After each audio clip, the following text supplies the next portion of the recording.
আমার সুবক্তা বন্ধুটির সাথে জোর তর্কাতর্কি লাগলো আমার। ও বলছে যাদেরই মেধা খুব সম্পন্ন তাদেরই বাগ্মিতাটা খুব সম্পন্ন। আমি বললাম না, আমি এমন মানুষও দেখেছি যাদের মেধা খুব উচ্চ স্তরের, কিন্তু তারা কথা বলতেই মোটেই সুপটু বা সুচারু নয়। এই নিয়ে অনেকক্ষণ তর্কাতর্কির পরে আমি উদাহরণ দিলাম, বললাম যে না, কথা গুছিয়ে বলতে পারাটা, যে তার সঙ্গে যে মেধা যার ভালো সে সুবক্তা হতে পারে, কিন্তু মানে সব মেধা আলা মানুষই কিন্তু সুবক্তা নয়। তখন ও বলল, সেটা ও মেনে নিল, আমার যুক্তিটা ও মেনে নিল। মেনে নিয়ে ও আমাকে একটা দারুণ গল্প বলল, যেটা আমি আপনাদের সঙ্গে শেয়ার করছি। ও বলল সাবিত্রী সত্যবানের গল্প। বলল, দেখ, সাবিত্রী তখনকার দিনে এতই একজন প্রগতিশীল নারী ছিলেন, তার যদি সম্বন্ধ করে বিয়ে হতো তাহলে কিন্তু বিয়েই হতো না। সাবিত্রী সত্যবানকে পছন্দ করেছিলেন এবং উনি জানতেন যে সত্যবান 1 বছরের মধ্যে মারা যাবেন। তা সত্ত্বেও উনি বিয়ে করেছিলেন। এবার সত্যবান যথারীতি 1 বছরের মধ্যে মারা গেলেন।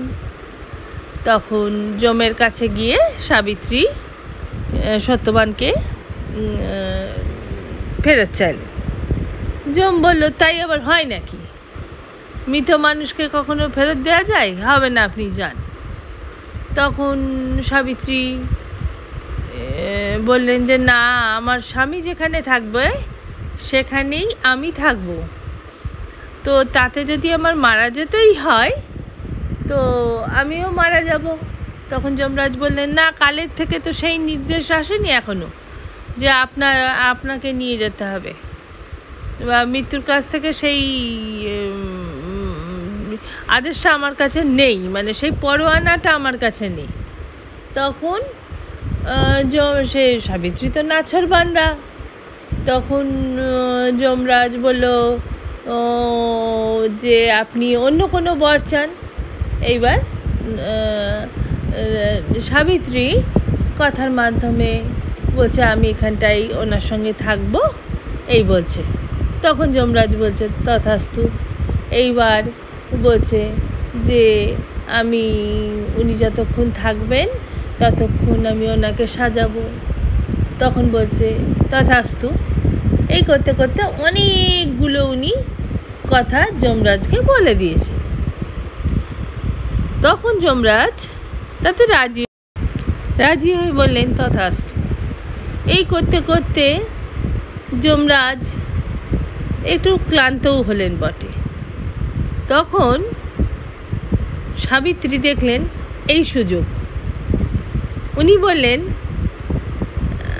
আপনি আমাকে এই বর দিন যাতে এই সত্যবানের ঔরসে আমি শতপুত্রের মা হতে পারি।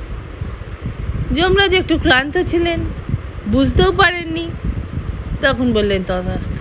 ব্যাস, হয়ে গেল কেল্লা ফতে।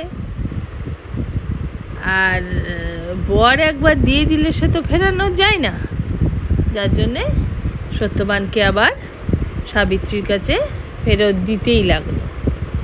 তাই আমার বন্ধুটি বলছিল যে একজন মানুষ যদি সুবক্তা হয় তাহলে সে অনেক কিছুই কাজ হাসিল করে নিতে পারে।